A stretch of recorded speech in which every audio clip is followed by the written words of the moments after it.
One more attack on the Russian capital, one more strike on the center of power. President Putin can no longer shelter the people of Moscow from the realities of war. The scene is beginning to look routine. Streets closed, residents looking skyward after a building in Moscow is hit by a drone. The 21st floor of this tower in the Moscow city development was struck overnight, although the Russian military said their air defences had thrown it off course.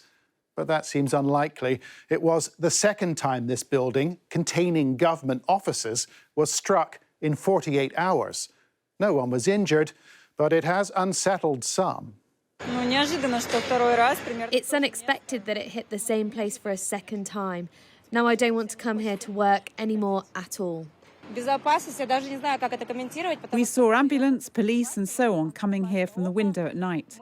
It's very frightening because you wake up at night hearing explosions. The Ukrainian president, Volodymyr Zelenskyy, says the war is gradually returning to Russia's territory, and the geographical expansion of this conflict is a key ambition for Ukraine.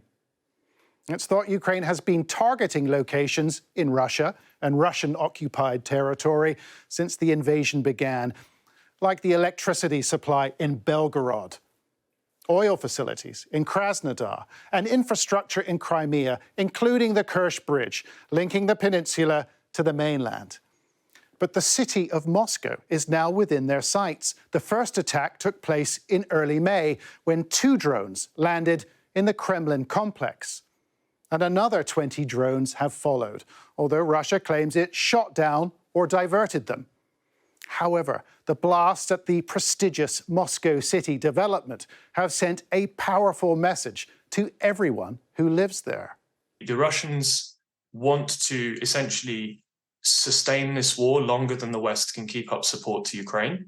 And therefore, this is a way of the Ukrainians making ordinary Russians unavoidably aware in Moscow day to day of the war, so that it becomes something that's much more difficult to ignore and just kind of put away into the back of people's heads.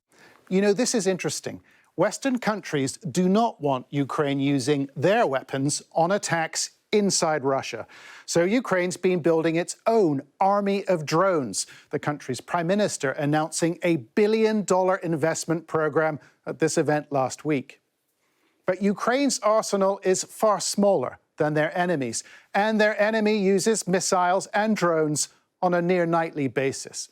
This building in Kryvyi Rih was hit by a Russian missile on Monday. 4 people were killed, including a 10-year-old girl. And that is part of the continuing tragedy of this war.